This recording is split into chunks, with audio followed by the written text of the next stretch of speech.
Hello guys, would like to share lang kung ano yung ganap ngayong araw.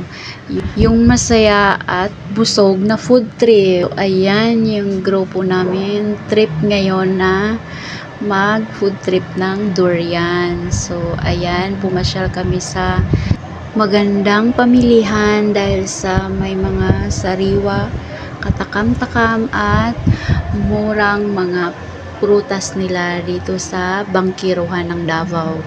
So ayan guys, excited kaming makakain ng durian. Mura ngayon dahil ano pala season ngayon ng durian. So ayan guys, medyo natagalan yung grupo namin na pumili.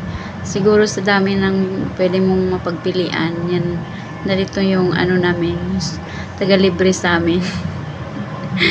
So ayan na, nakabili na yung 3 kilos yan, 70 per kilo. So mukbang na, durian mukbang. Feeling ko talaga ice cream yung kinakain ko guys, pag ganito yung kinakain kong prutas. So ayan, feel na feel ko yung pagkain na yan. Dati hindi ako kumakain nito. Later on na-realize ko na ang sarap pala.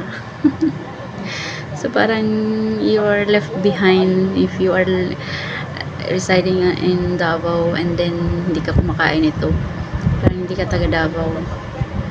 So ganyan yan yung sikat na prutas namin dito na napakarami ang addict. Hate ng mga may HB. So ayan guys, kung gusto niyo magbukbang ng durian, pumasyal kayo dito sa Bangkiruhan. Actually season nga ngayon, so ang kahit saan meron to, pero dito sa Bangkiruhan napakamura lang din. Kaya yan ang mga mukhang busog. Thank you sa libre, sir. Yeah.